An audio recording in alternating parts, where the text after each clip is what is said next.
My family life was in shambles in the sense that my daughter was on her deathbed. But my financial life had never been better. I found this business for sale that already allowed for Bitcoin mining. We put in 50 grand and then we seller financed the rest. And we did $9.8 million of sales over the next 3 months at like a 17% profit margin. My projection on getting debt free went from 5 years to 5 days because this one thing worked out. And that's a very good feeling. Dave Ramsey, plug your ears, but I used to value saving a lot more than I do today. You can move the needle a lot more by learning new tools of how to make money than you can by saving money. What would you say is one attribute you've noticed that really determines who's successful and who isn't? You know, this might sound controversial, and I don't want it to be disrespectful to people that have asked me questions, but So, Chris, I'm excited to dive into your story. I think this is going to be a great episode for anyone that's interested in building wealth through entrepreneurship. How did you get your start as an entrepreneur? well, that started, age 8 or 9, selling used golf balls in Logan, Utah. I lived across the street from a golf course. My family didn't have any money, and these golf balls would bounce into my yard, and I thought, I wonder if I could sell these. So I lived on a busy road, and I just got this big sheet of plywood, spray paint, and wrote golf balls 3 for $1. And then these golfers would just pull into my driveway and buy golf balls from me. And that seemed very normal at the time, but I have a 9-year-old right now, and I live on a busy road right now, and the thought of him doing that, like independent of my help or interaction at all, is a kind of mind blowing. So I don't know. That's how I got my start. And then that was kind of dormant through my high school years. I focused on wrestling and girls and other stuff. And I waited tables. I did pest control. I had all these odd jobs. And then I served a mission for my church. And when I came home, it was reignited, and I was like full on entrepreneur for the rest of my life. Wow. Okay. So you had that early gene to do something on your own. And then it wasn't until later in adulthood that it really reignited within you. Mm-hmm. At what age did you first become a millionaire? Well, probably 28 or 29. And that's a fluid number because it's a net worth thing. I wasn't a liquid millionaire in my 20s. It was based on the valuation of the businesses that I owned at that time. One thing you mentioned to me in a conversation before we hit record is that you think net worth is overrated as a measure of financial well-being. Could you elaborate on that? If you're not measuring your success by your net worth in business, Mm-hmm. what does that measuring stick look like for you? Well, net worth doesn't pay the bills. It can't pay the mortgage, you know? And I would even say equity is more overrated than I would net worth. The reason I feel that way is because I've seen my net worth do this and this and this and this and this throughout my entire career, up, down by massive swings. And that does a toll on your mind and your body, right? Whereas cash flow, like free cash flow, pays the bills and it's in the bank today. It's certain you have it. Whereas statistically speaking, at least when referring to privately owned businesses, not publicly owned companies, most equity goes to zero. Most things fail before they're ever realized. And I've had so much equity go to zero that I have a hard time putting much stock in it.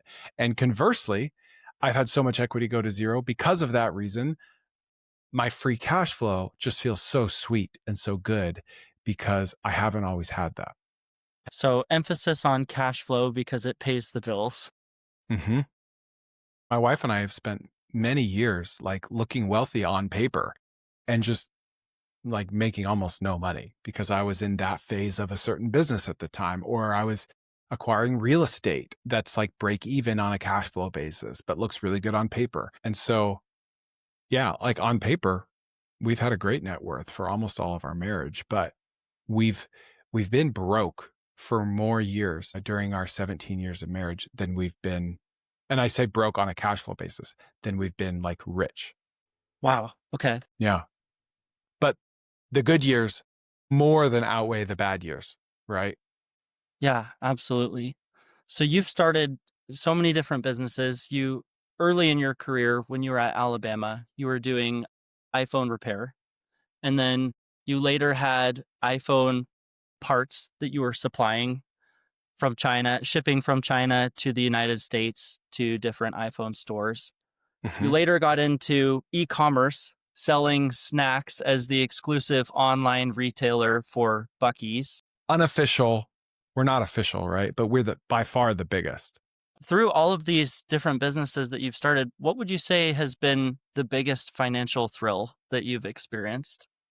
I'm an optimist. I'm like insanely optimistic to a fault. And I always think that the next thing is going to be the next big thing, right? And it's going to be crazy successful and very profitable. And 9 times out of 10, if not even like 19 times out of 20, I'm disappointed. And my projections are not hit or even close to being hit, right? But I just keep going. That's okay. I forget. But 1 out of 20 times, my projections are 5 to 10 times higher than even my optimistic projections were, right? To me, it's your projections are never accurate in my experience. They're either way off, they're usually way off to the low side, or they're way above to the high side. And my biggest financial wins and successes, the most thrilling ones, were in those couple of times when it was just a lot of money in the first 3 months of a business and free cash flow, like profitable money. Could you give me an example of when that happened for you where it paid off maybe 5 to 10 times bigger than what you expected? Yeah, I mean, once was when we started this Bitcoin mining hardware company 4 years ago, and it was product market fit. It was the right place in the right time, the right product, the right offer. It all just came together. China had banned Bitcoin mining. America had embraced it. I found this business for sale that already allowed for Bitcoin mining. And that was the hardest part, is having enough space and infrastructure and electricity to do Bitcoin mining. But I just lucked out and I found this space that was willing to seller finance. So me and my business partner, Nick, we put in 50 grand and then we seller financed the rest. And we did $9.8 million of sales over the next 3 months at like a 17% profit margin. And that was Wow. thrilling. Yeah. What an incredible start to a business. Yeah. It was awesome and it was scary because you were always waiting for the next shoe to drop. And like we kept looking at each other like, is this legal? Like, are we gonna get in trouble? Like, and everything we're doing, like we're just buying stuff from China and reselling it. Like everything was legal. It just felt like a cheat code, and it was thrilling because especially at that point, this was 2021. I was coming off like 3 or 4 down years, just like grinding head down, like building this equity, this net worth. A lot of it never came to pass, and just selling assets to pay the mortgage. And so it was an amazing feeling. And so I went from like, all right, I don't remember if I had student loans at the time, but I had some debts and like I had planned to pay them off over like the next 5 years.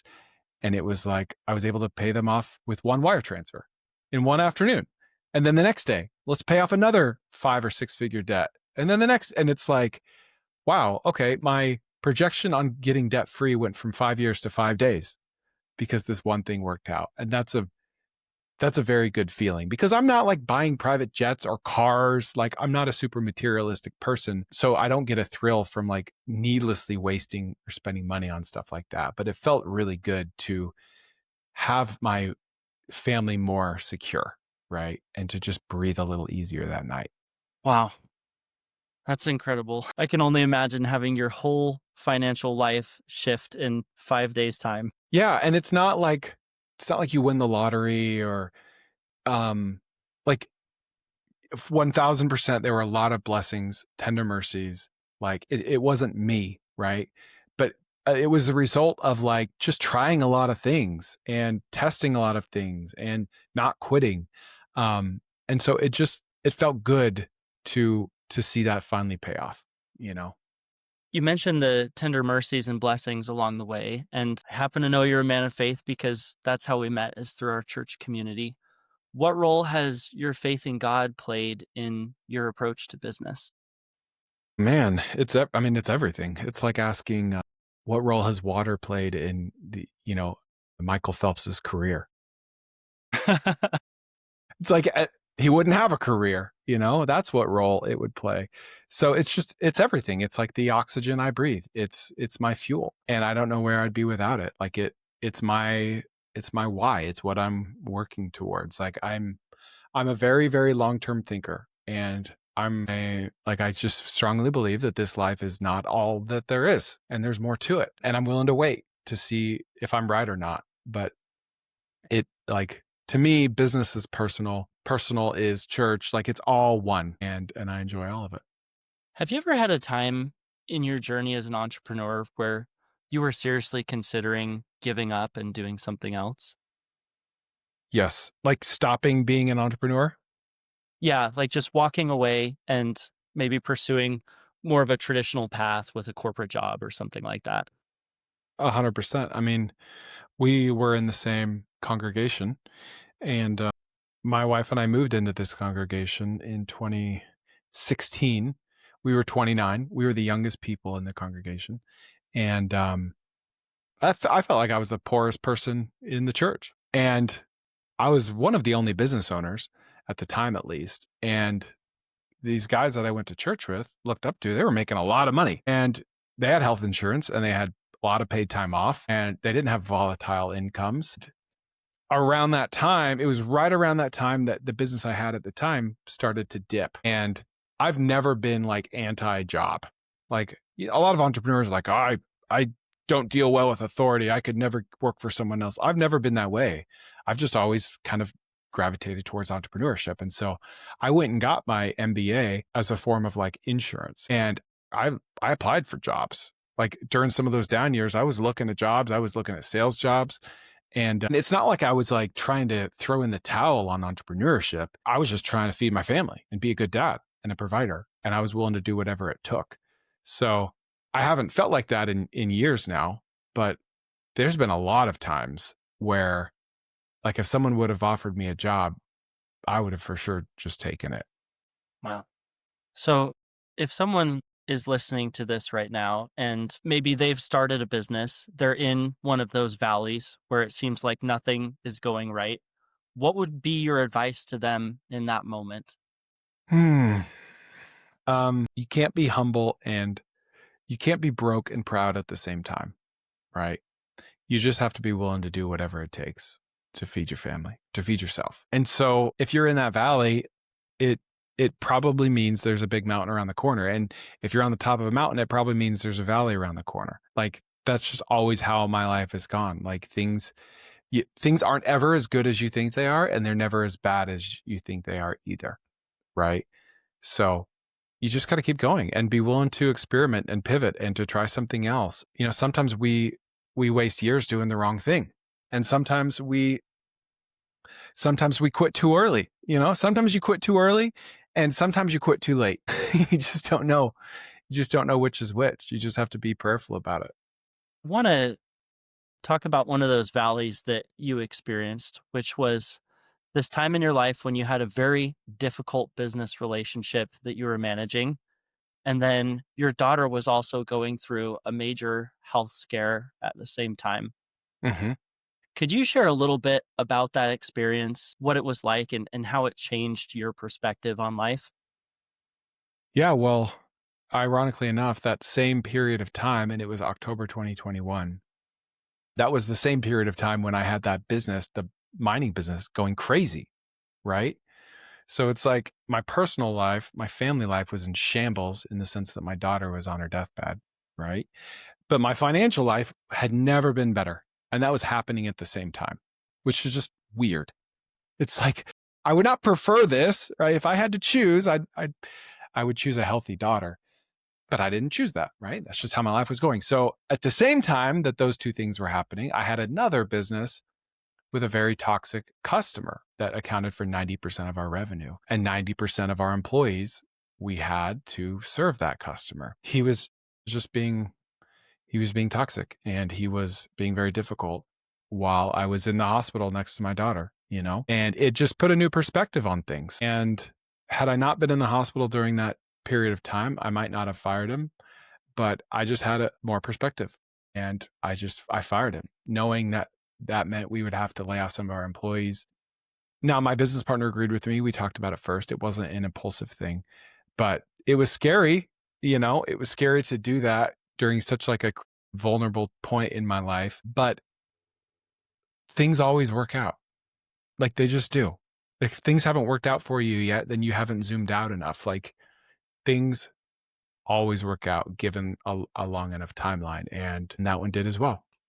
Man, for anyone that is interested to hear more about that story, they should go check out your podcast episode where you share the full experience of being in the hospital by your daughter's bed right before she gets a lung transplant, writing that breakup email with your customer that represents 90% of your business revenue.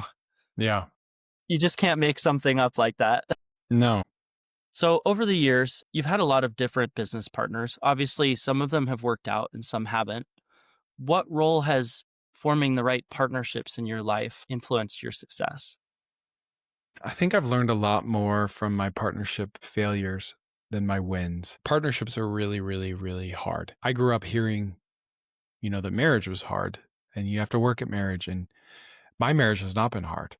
And I feel very grateful. I know that's not always the case. I'm not trying to brag, but I've got an awesome wife and she makes marriage easy.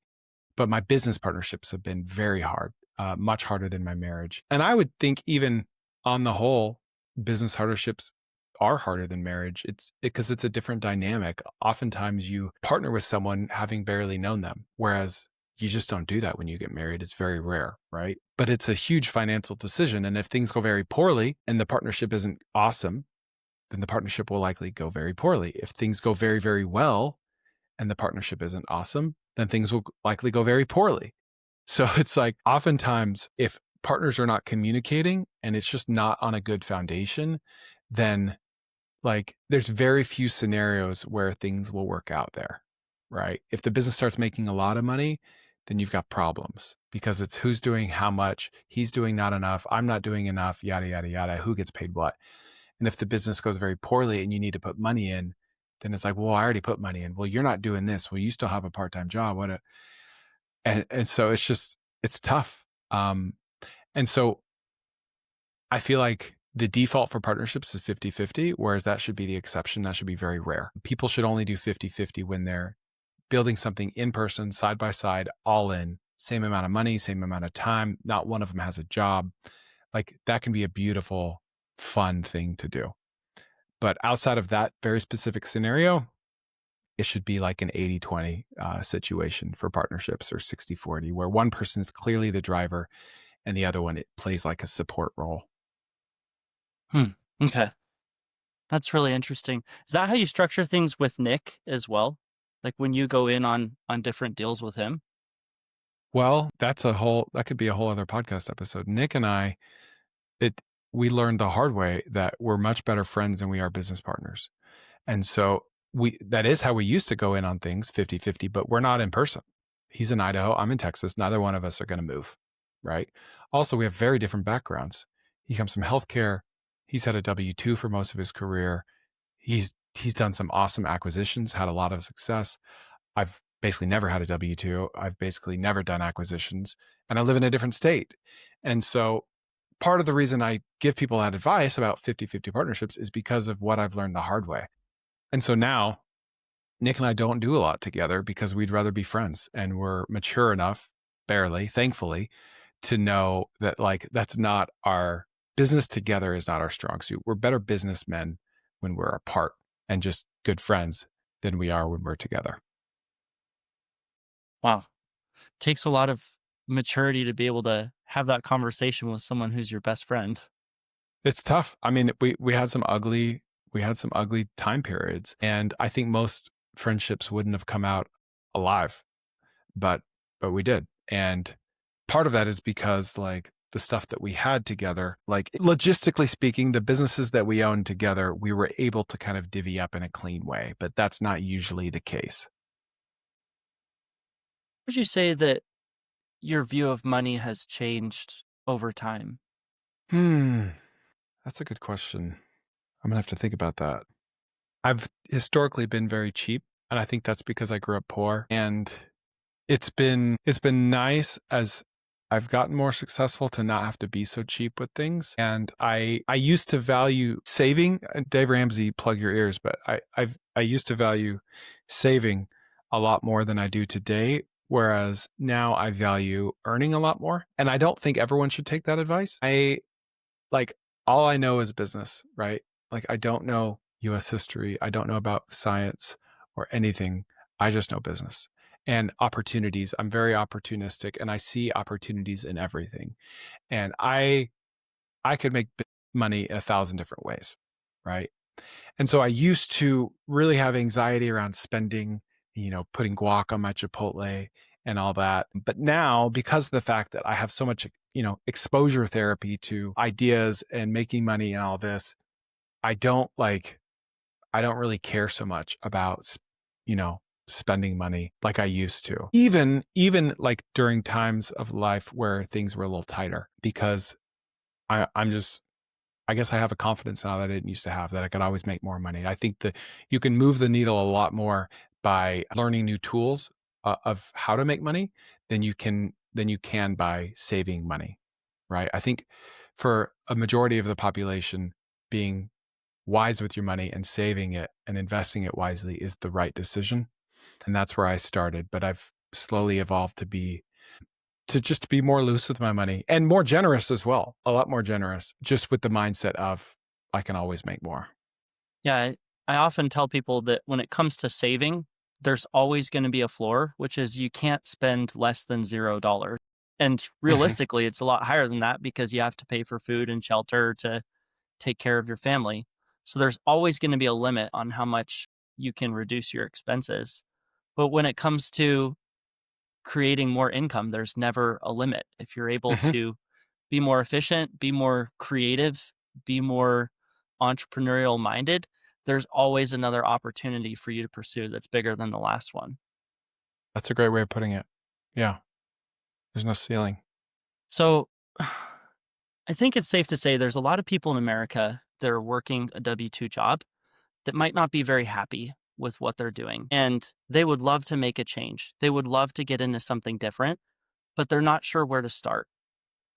What would you share with that person that's considering making a change, that's considering making a bet on themselves, and they're just not sure what to do next? I think a lot of people have ideas of what to do next, or at least what to try, but they convince themselves that they don't know what to do next because that's kind of their safety blanket of not having to act, not having to do the scary thing. I've learned over and over that we're more likely to regret things that we don't do, big life decisions that we didn't make, than we are likely to regret things that we did do. Because when we do something, like we learn the outcome, right? And given enough time, that usually turns into a good thing. And so, given enough time, when we make these big life decisions, we look back on it and smile because if it went poorly, then we learned something and it led us to this, which led us to that, which led us to that, which led us to where we are today, which we feel okay with finally, right? But if we don't make that big life decision, then we never see how that plays out. And maybe we would have gone bankrupt and it would have gone terribly. Maybe it would have gone amazingly, but we don't know. And so we regret it, right? So I just talk to a lot of people that are older and older and older, and they just have regrets about not starting the thing or not buying the business or not trying this thing or not taking that job. And that regret never leaves them, right? Um, and it just breaks my heart to see it. Like I just have a personal mission for people to not have regret about stuff. So it's a very rare situation where you can't come back to what you leave behind. Like if you're a halfway decent employee, you can usually get that job back or get a different job. And you know what? 90% of the time, you don't have to quit to test or to try that thing. You could start something in the nights and or weekends. And so I encourage people to really get to the heart of their reasoning and to like do an audit of their excuses and if they're legitimate or not. And to take a risk and to try the thing that seems a little scary because they're probably going to regret not trying it. If you're looking to start a business but aren't sure how to navigate that financially, reach out to me. I offer one on one financial coaching and we'll walk you through how to do it. Go to mwjpod.com to reserve your free 30-minute consultation with me today. That's mwjpod.com. Link in the show notes. You currently have a community where you coach people on how to start businesses, and you've worked with hundreds of different people helping them to get things off the ground. What would you say is one attribute you've noticed that really determines who's successful and who isn't? You know, this might sound controversial, and I don't want it to be disrespectful to people that have asked me questions, but there's a selection bias. And oftentimes, the people that come back and keep asking me more and more questions um, are seem to be less likely to find the level of success that they're looking for. And that sounds counterintuitive. Like, what? They're getting more help from you and they're less successful? Like, what are you telling them, Chris? But what I'm saying is, I usually don't ever learn about the people that learn of me or take action on something that I post and find success because they just go do it and they figure it out and they have a bias for action. Maybe they DM me and I didn't respond. I don't respond to the vast majority of my DMs, or emailed me. I just can't see them. There's too many, right? And maybe they tried and then they're like, you know what? I'm just going to try this and try that. And like, we just learn so much more in the doing and the testing and the failing than we do in the asking and of seeking validation and seeking answers and counseling and guidance and consulting. So yeah, it's the people that just hear something and just run with it. And then like a year later, they'll come back and they say, I watched this episode, I went and did this, and now I've got this big business. Thank you. You know? And it's not the people that are saying like, I love this idea. How do I do it? Or I love this idea. Here's what I think I'm going to do. What do you think? Do you think that will work? And it's like, by the time they typed out that whole email, they could have actually just tested it, you know? And by the time I responded, they could have gotten feedback from the market about it. Right. So you just got to go try stuff. Like, you just got to go test stuff and you'll learn so much faster than if you do research or if you ask other people for advice or for help even. Wow, that is awesome advice. And I think that's a perfect way to sum up your approach to business and a perfect key takeaway from your perspective as well. Is if there's one thing that I've learned from you, it's to have a bias for action. And that will usually work out better to be moving on a zigzagging path, but always moving forward than Mm-hmm. standing in place and asking for directions. 100%. Like if I'm stuck in traffic and I feel pretty confident I'm going to be stuck in this traffic for 30 minutes, or I can take a detour that will take 45 minutes, I will take the detour every time because I'm moving, right? There's this meme every year or two on Twitter, a tweet will go viral that says the same thing. It's usually a picture of someone standing up on an airplane right when it lands. And they're like, what is up with the people that stand up when the plane lands? They're such in a rush to get off. Like, what's the rush? What's the rush to get on the plane? What's the rush to get off the plane? And my answer to that is progress. Like, the rush is progress, you know, moving, momentum. Like, an object in motion stays in motion. Like, I want to get on to the next thing, you know? And you could make the argument of like, sit down, slow down, relax, enjoy life. And there's a season for that. But the season that I'm in, I want to move to the next thing. And so, yeah, I'm going to stand up when the plane lands, you know, and I'm going to be the first on the plane. Like, that's just how I live. And that's my bias for action. Wow. Thank you so much for joining me today, Chris. It's been an absolute pleasure to learn from you. And I'm sure everyone listening to this will have some awesome takeaways as well. If people want to learn more about what you do, where can they find you? TKOpod.com, or just search up TKO Pod on any platform. That's the Koerner Office podcast. Awesome. Chris's podcast is probably the podcast that I listen to the most religiously. Every episode is full of good insights, so go check it out. Thank you, Jackson. I really appreciate that. Thanks so much for watching, and don't forget to subscribe to the show for more episodes like this one.